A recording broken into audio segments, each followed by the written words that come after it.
अस्सलाम वालेकुम students. Question number 6 start करेंगे आज एक्सरसाइज 1.1 का।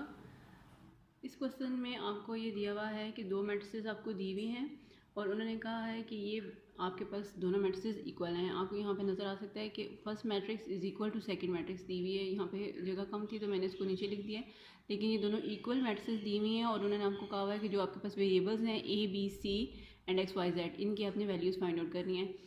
तो लास्ट क्वेश्चन में भी हमने जब किया था कि अगर इक्वल मैट्रिसेस होती हैं तो उनकी एवरी कॉरस्पॉन्डिंग एंट्री जो होती है वो इक्वल होती है। कॉरस्पॉन्डिंग एंट्री का क्या मतलब है कि जो फर्स्ट एंट्री है इसकी वो इसके फर्स्ट नंबर की इक्वल होगी, सेकंड रो में फर्स्ट रो में सेकंड कॉलम में जो एंट्री है वो दूसरे नंबर पे जो एंट्री है यहाँ पे उसकी इक्वल होगी, थर्ड कॉलम और फर्स्ट रो में जो एंट्री है वो थर्ड नंबर और थर्ड कॉलम और फर्स्ट रो की एंट्री की इक्वल होगी। मतलब सारी कोरिस्पॉन्डिंग एंट्रीज आपकी यहाँ पे इक्वल होंगी। तो आपने पहले इसकी कोरिस्पॉन्डिंग इक्वेशंस लिख लेनी है।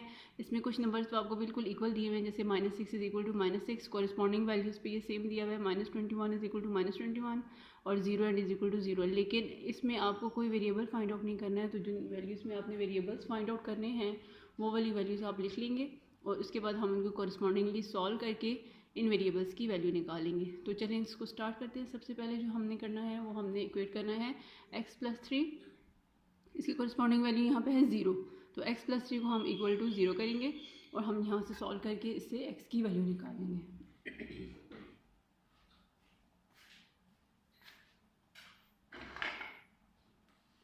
तो ये यहाँ पे इस तरह से आ जाएगा हमारे पास x+3 इज इक्वल टू 0, और जब हम x की वैल्यू निकालेंगे तो 3 को इक्वलिटी की साइड पे ले जाएंगे तो हमारे पास बन जाएगा x इज इक्वल टू -3 और ये x की वैल्यू फाइंड आउट हो चुकी है। नेक्स्ट स्टेप में हमने क्या करना है, सेकंड एंट्री को इक्वेट करना है z+4, यहाँ पे आएगा 6 के equal, z+4 is equal to 6। वही काम करेंगे हम, जो कांस्टेंट है उसको दूसरी साइड पे ले जाएंगे तो z is equal to 6 - 4 is equal to 2 and z is equal to 2 will be the solution. तो z की वैल्यू यहाँ पे आ जाएगी, z is equal to 2।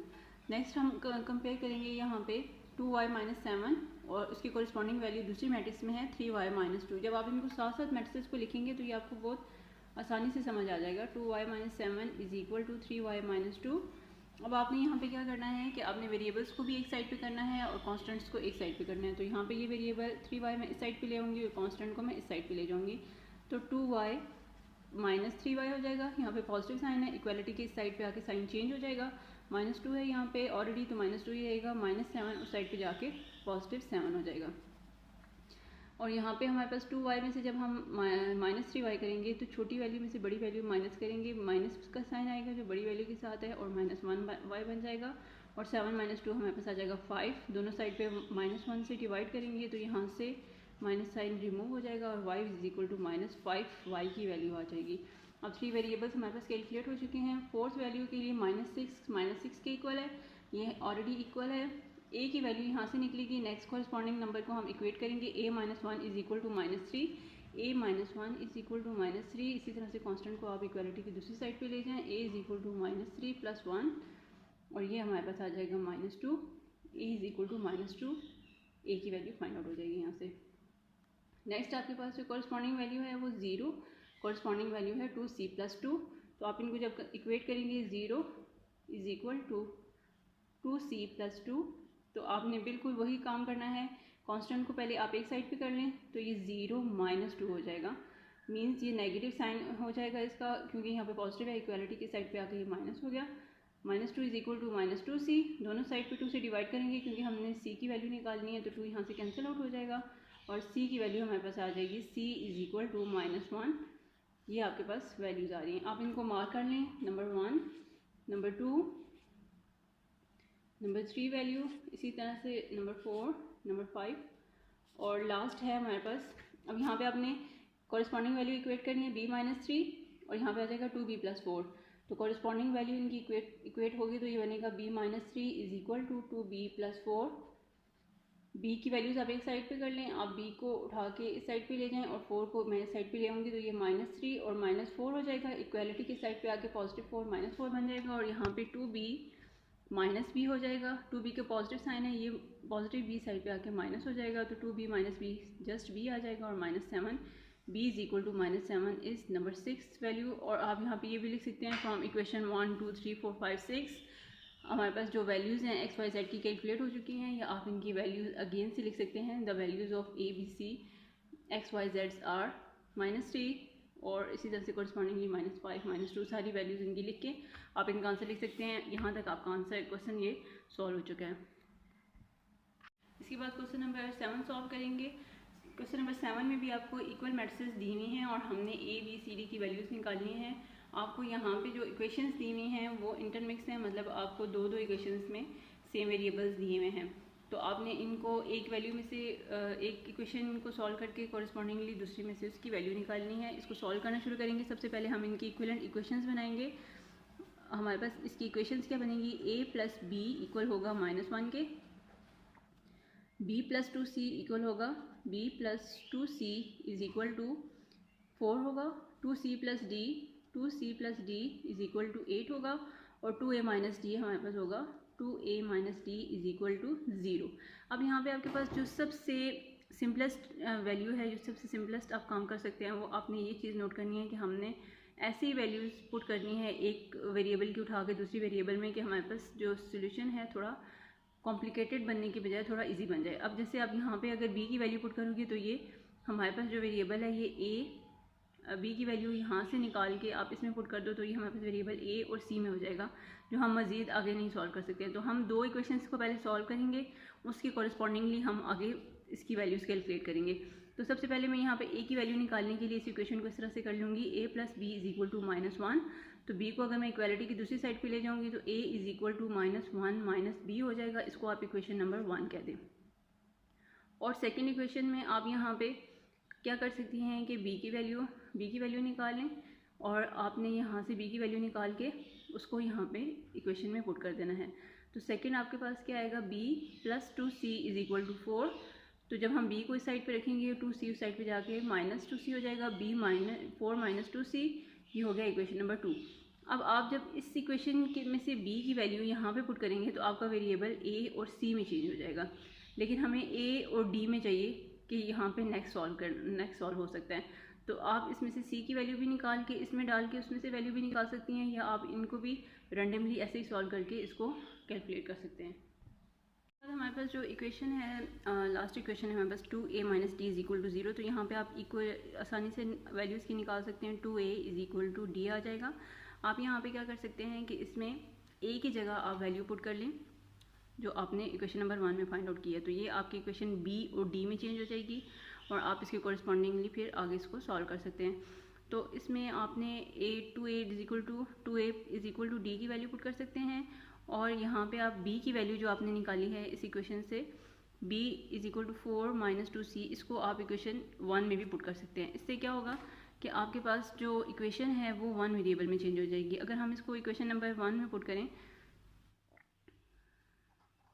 Put value of 2, मतलब 2 इक्वेशन की वैल्यू हम पुट करेंगे a plus B is equal to -1 में। तो b की वैल्यू क्या है, a प्लस बी की जगह हम लिख देंगे 4 minus 2c is equal to -1। तो ये आपके पास आ जाएगा a माइनस 2c और आपने वेरिएबल्स को एक साइड पे रख लिया, 4 इक्वेशन की दूसरी साइड पे जाएगा तो ये -1 और -4 इज़ इक्वल टू -5 हो जाएगा। a minus 2c is equal to -5, ये इक्वेशन नंबर 3 बन गई। अब आप देखें यहाँ पे आपके पास वेरिएबल है a माइनस 2c और इज़ इक्वल टू -5, और दूसरी साइड पे आपके पास जो एक और इक्वेशन है उसको भी हम इस तरह से दो वेरिएबल्स में सेम के साथ करके उसको हम सॉल्व कर लेंगे। a minus 2c is equal to -5 आ गया। ये हमारे पास वेरिएबल जो है वो चेंज हो गया a और c में। नेक्स्ट आपने क्या करना है, b की वैल्यू हमने ऐड कर दी, अब हम a की वैल्यू ऐड करेंगे। तो ये यहाँ पे क्या करना है, a माइनस 2c, यहाँ पे सेम वैल्यू, यहाँ पे आपके पास देखिए 2c plus d is equal to 8 दिया हुआ है। इसको आप इक्वेशन नंबर 4 मार्क कर लें। तो इन इक्वेशंस को हमने ऐड करना है। ऐड क्यों करना है, क्योंकि इसके साथ प्लस 2c है, यहाँ पे माइनस 2c है। जब हम इनको ऐड करेंगे आपने यहाँ पे मेंशन करना है एडिंग इक्वेशन 3 एंड 4 को हम जब ऐड करेंगे तो हमारे पास क्या बनेगा, हम इसको लिख लेंगे a minus 2c is equal to -5 और जो दूसरी इक्वेशन आपको दी हुई है वो है 2c plus d is equal to 8। जब हम इनको ऐड करेंगे तो हमारे पास साइंस चेंज नहीं होते हैं, तो 2c और -2c कैंसिल आउट हो जाएंगे। आप इनको ऊपर नीचे रख के करें तो ज़्यादा बेहतर है, मतलब आपने इस तरह से करना है इसको a - 2c is equal to -5, और यहाँ से आपने इनकी पोजीशन चेंज कर देनी है, d + 2c is equal to 8, ताकि आपको कन्फ्यूजन ना हो। तो यहाँ से ये कैंसिल आउट हो जाएगा, इधर 0 आ जाएगा, यहाँ पे आ जाएगा a + d is equal to 8 और -5 होगा, इसको 3 आ जाएगा। यहाँ पे आपके पास आ जाएगा a + d is equal to 3। अब आपने क्या करना है, अब आपके पास ये इक्वेशन नंबर 5 बन गई है। अब यहाँ पे अगर आप देखें जो आपको इक्वेशंस बनी हुई हैं, ये बिल्कुल सेम इक्वेशन आ जाएगी। यहाँ पे आपके पास a की वैल्यू आ जाएगी, आप इसको इक्वेशन नंबर 6 कह दें।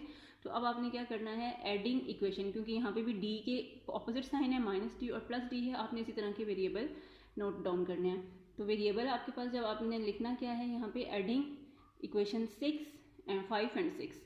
तो इक्वेशन 5 और 6 को हम ऐड करेंगे। एडिंग इक्वेशन 5 एंड 6, मैंने 5 और 6 इक्वेशन लिख ली है। आप देखो ये बिल्कुल सेम वेरिएबल्स हैं लेकिन ऑपोजिट साइन के साथ हैं, तो इनको जब हम ऐड करेंगे तो ये 0 हो जाएगा। 2a + a आपके पास हो जाएगा 3a is equal to 3 + 0 3, means आपके पास 3a is equal to 3a की इक्वेशन बन गई है। अब आपने यहाँ से a की वैल्यू निकालनी है, तो आप दोनों साइड पे 3 से डिवाइड कर देंगे, तो आपके पास वैल्यू क्या आ जाएगी, a इज इक्वल टू 1। अब एक नंबर जब आपके पास सॉल्व हो जाएगा, कॉरस्पॉन्डिंगली आपके पास सारी वैल्यूज आती जाएंगी। अब अगर देखो आप यहाँ पे इस इक्वेशन में a + d is equal to 3 में ही वैल्यू पुट करते हो, तो यहाँ से आप d की वैल्यू निकाल सकते हो। जैसे ये इक्वेशन दी हुई है, इसमें मैं वैल्यू पुट करूँगी a + d is equal to 3, तो a की जगह आपने क्या पुट करना है, 1 + d इज इक्वल टू 3। इसी तरह से जैसे अलजेब्रा में सॉल्व करते हैं, 1 कांस्टेंट को साइड पे ले जाएंगे, 3 - 1 is equal to 2 and d is equal to 2। दो वैल्यूज़ आपके पास फाइंड आउट हो गई हैं। नेक्स्ट आपने इसी तरह से कॉरस्पॉन्डिंग वैल्यूज़ निकालनी है, 2a और d। a और d की वैल्यू आपके पास फाइंड आउट हो चुकी है। उसके बाद आपने नेक्स्ट वैल्यूज़ निकालनी है, जैसे ये है a - 2c is equal to -5। इसमें आपको एक वेरिएबल की वैल्यू पता है, आप सेकंड वैल्यू की वेरिएबल की निकाल सकते हैं। तो आपके पास इक्वेशन क्या है, a - 2c is equal to -5। a की जगह आप पुट करेंगे 1, और इक्वेशन को एक दफ़ा मैं कंफर्म कर लेती हूँ, a - 2c is equal to -5। 1 - 2c is equal to -5, बिल्कुल अलजेब्रा की तरह सॉल्व करेंगे। 1 को उस साइड पे ले जाएंगे तो हमारे पास ये आ जाएगा -5 - 1 मीन्स -6।